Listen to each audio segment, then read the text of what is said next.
Good morning everybody, it's a really nice day here on the islands. Today I'm going to go north over to North Uist Island and hopefully I'll get to visit some of the smaller islands too.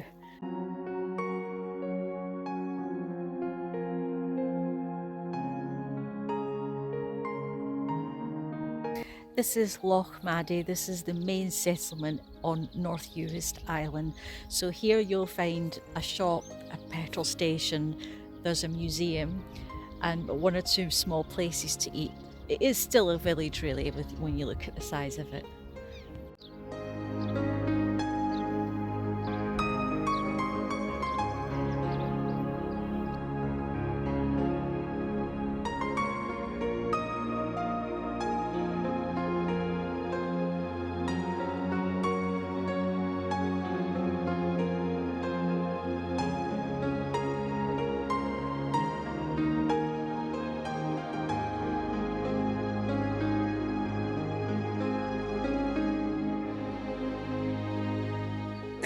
I'm just on my way to the suspension bridge. I'm going to have a look at it. I don't know whether I'm going to go across. It looks a bit wobbly, I think. So I've not decided. Well, I'll decide when I get there, I think. It's just round the corner from here.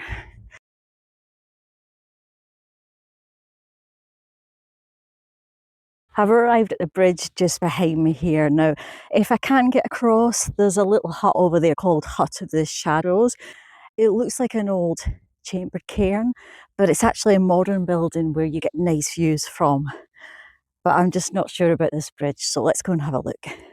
Right, well that's the decision made because of the sign. I'm not going to be able to get across it. Danger, unsafe bridge, do not cross. Okay, now I've seen it in other videos, it is wobbly. It's not wobbling now, but when you've got the weight of somebody walking on it, it starts moving. So I was a bit scared of it anyway. I'll just put the camera on so you can see this Hut of the Shadows. That's it, just over there. So if you come here on another day, maybe the bridge needs repairs or something, and you can cross it, you can go over to this Hut of the Shadows just over there.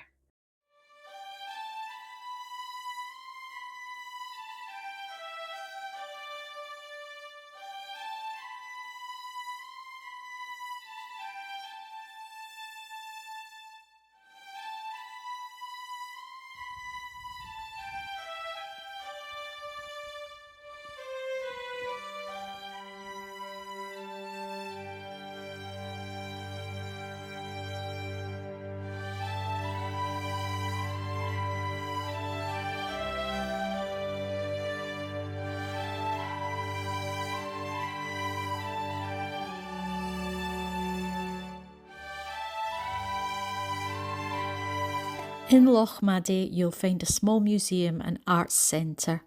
This centre is home to rotating art exhibitions, including from local artists, as well as a museum where you can learn more about local maritime history, crofting and traditional life and archaeology.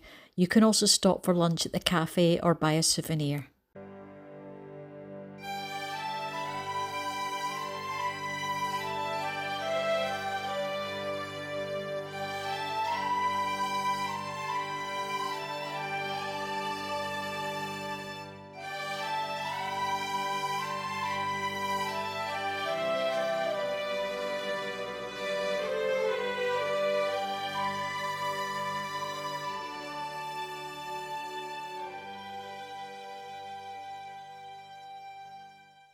Behind me is a Presbyterian church on the island of North Uist. The islands further south, so like South Uist and Eriskay, and the next one after that, which is Barpa, are all mainly Catholic islands. I'm not really sure why that is. I think maybe the Reformation of the 16th century didn't reach the southern islands. But I'm going to go in and have a look at this one now.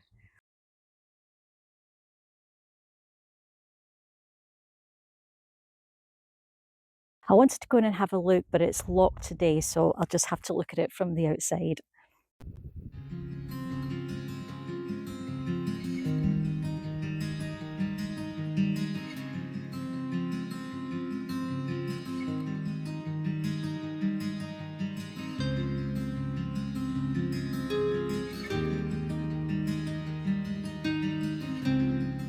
Behind me there in the distance is apparently the best preserved chambered cairn in the Outer Hebrides.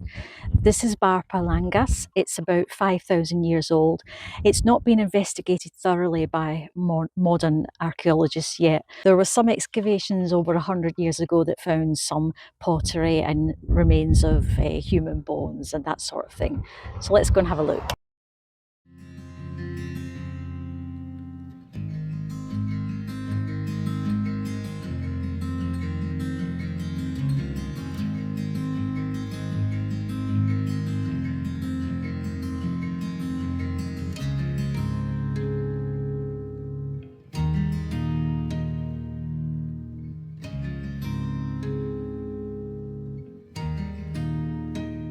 So I'm now up at the front part of the chambered cairn. I can't go inside, unfortunately. There's a sign on there to say that recently there were some stones falling down inside, so it's a bit dangerous at the moment. It says that they will be repairing it though, so hopefully it will be opened again so that you can go back inside. I would imagine it's quite similar to the likes of Maze Howe in Orkney. That's another chambered cairn, and you can go right inside that one. But even if you come up here, this is up on a hill, it's worth the walk coming up here for the views. The views are really, really nice up here.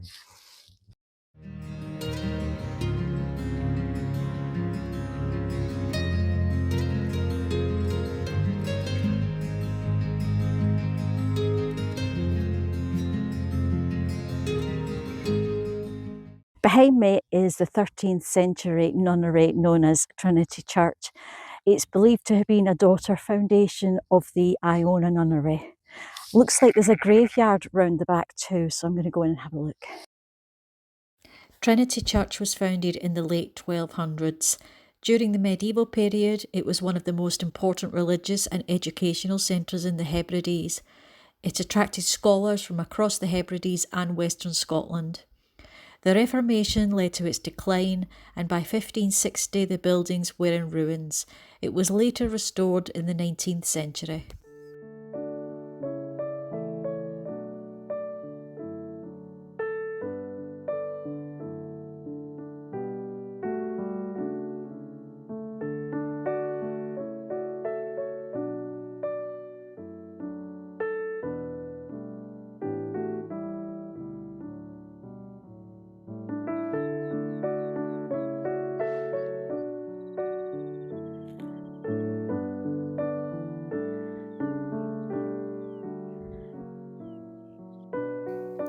Close to Trinity Church you will see signs to show you the area of the Battle of Cairn in 1601, which was a battle between the MacLeod and the MacDonald clans.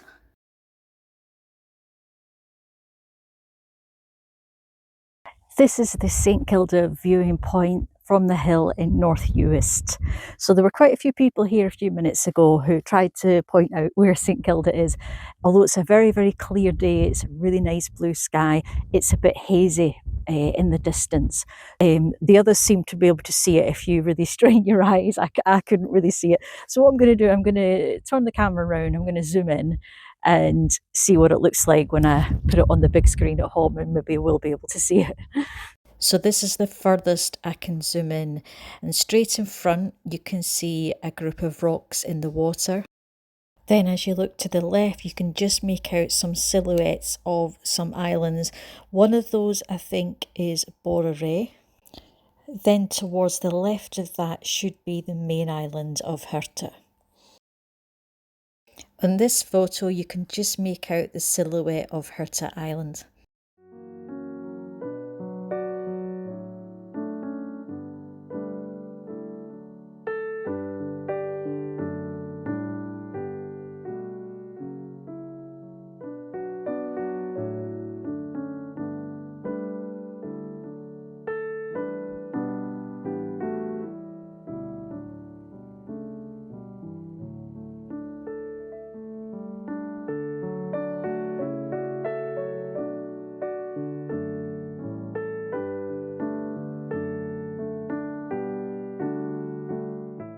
I've just come to Vallay Beach. This beach is on the north coast of North Uist Island, and across from me, just over there, is another island called Vallay Island. that's uninhabited now, but at low tide, which is now, you can usually walk across, and there's an abandoned mansion there and you can go in and have a look round it. Now, I haven't found the exact route that I'm supposed to take, so what I'm going to do is I'm just going to walk along the coast where I can see the grass edge, so if the tide starts coming in, I can easily turn back. At the moment, there's no water here at all, so if I can get a bit closer, I'll have a look and maybe I can film it. I'm not sure I'll get all the way, but certainly I'd like to try and get a bit closer. Plus the weather is glorious today, so it's a nice afternoon to have a walk on the beach anyway. Yeah, there's two buildings there, so one is the mansion. I'm not sure what the other one is. In the 1841 census, Vallay Island had 12 families living on it. In 1901, the island was bought by Erskine Beveridge, who was an archaeologist and a businessman from mainland Scotland. He built this big house on the island, which apparently had 25 rooms. The island was eventually abandoned in the 1940s.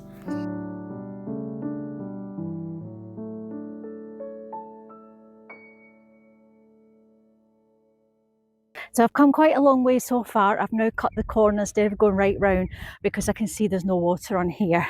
So I'm just aiming right for the buildings and hopefully I can get there.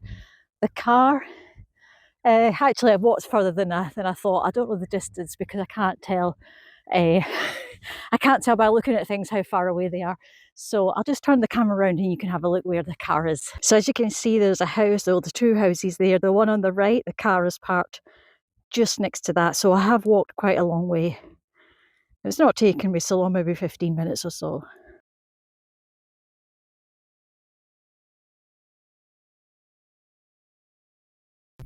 So I've gone as far as I can go and following the sand all the way around. It does stop just before you get to the island. There is a bit of water there. So if you want to get on the island and see the buildings, what you would have to do is approach them from the sand on the other side. So you're approaching the buildings from the left. I've seen a route on the Komoot app that shows you that way.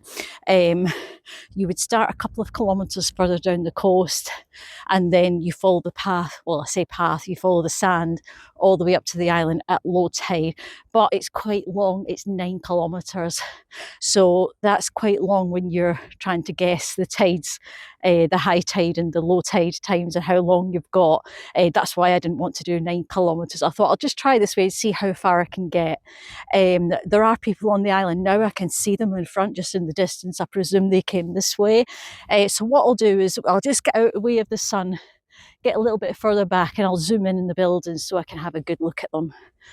That's as much as I could zoom in without making the video too unstable. The sun was at the wrong angle, so it was making the buildings look really dark.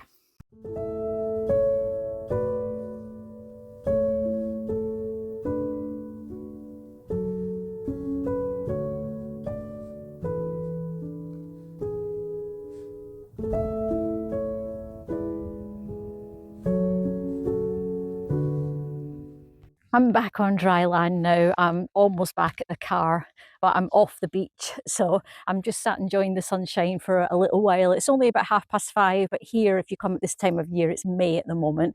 It doesn't get dark till about 9:30 at night. So you've got long daylight hours to be able to go hiking and see and do different things.